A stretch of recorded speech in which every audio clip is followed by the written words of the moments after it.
কাশিমবাজারে মাদক বিক্রির আধিপত্য বিস্তার নিয়ে গ্রামবাসীর হাতে গণপিটুনির শিকার হয়েছেন এক মাদক বিক্রেতা। গত শুক্রবার সন্ধ্যা 7:30 সাজ্জাতুর রহমান সুপ্ত মাতব্বর ও কাশিমবাজার জৈনক আক্তার মিজির ছেলের সাথে মাদক বিক্রির আধিপত্য বিস্তারকে কেন্দ্র করে সংঘর্ষ হয়। স্থানীয় লোকজন সুপ্ত মাতব্বরকে গণপিটুনিতে গুরুতর আহত করে। তো তারপরও সে ছোট ছোট বাচ্চাগুলোকে ভেজাল করে, মহিলাগুলো সে ভেজাল করে, মহিলাগুলো সে ছুরি দিয়ে ঠেট দেয়। ব্যক্তি সে মাতব্বর বাড়ির শাহজাহান মাতব্বর ছেলে সুপ্ত। কি করে সে নেশা করে,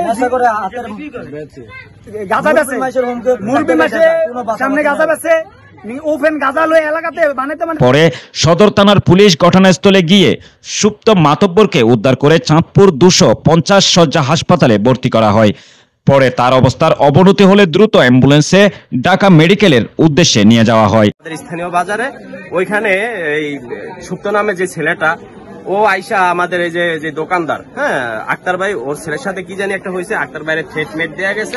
ঘটনার সূত্রপাত এখান থেকে? সূত্রপাতটা তো এখানে আজকেরটা, এর আগে তো অনেক সূত্রপাত আছে আমাদের এলাকাতে। এর কিছুদিন আগে যে ওর আব্বা যে স্টেটমেন্ট দিছে, ওইটা হয়েছে একটা ছেলে দাসাদি থেকে দৈরা নিয়ে আসছে। আমি বাড়িতে ছিলাম, বাড়িতে খবর হয়েছি আমার ছেলে লাশ ইয়ে করে রয়েছে।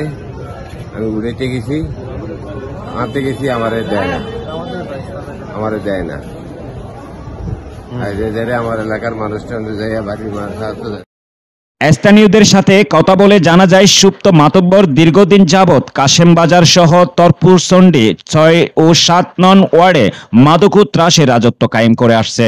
এলাকায় বিদ্যালয় পড়ুয়া কিশোরী মেয়েদের উত্ত্যক্ত করা সহ মধ্যবয়সী নারীরাও তার ইপটিজিন থেকে রক্ষা পায় না।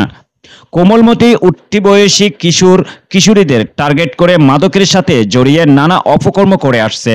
তার বিশাল বাহিনী দ্বারা পুরো এলাকাতে মাদকের স্বর্গরাজ্য পরিণত করেছে বলে দাবি করেছে স্থানীয়রা।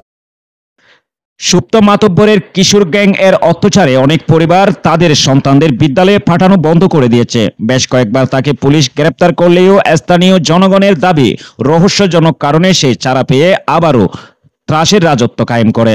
তার অত্যাচারে অতিষ্ঠিত হয়ে গতকালকে গ্রামবাসী একত্রিত হয়ে তার বিরুদ্ধে প্রতিরোধ গড়ে তুলেছে।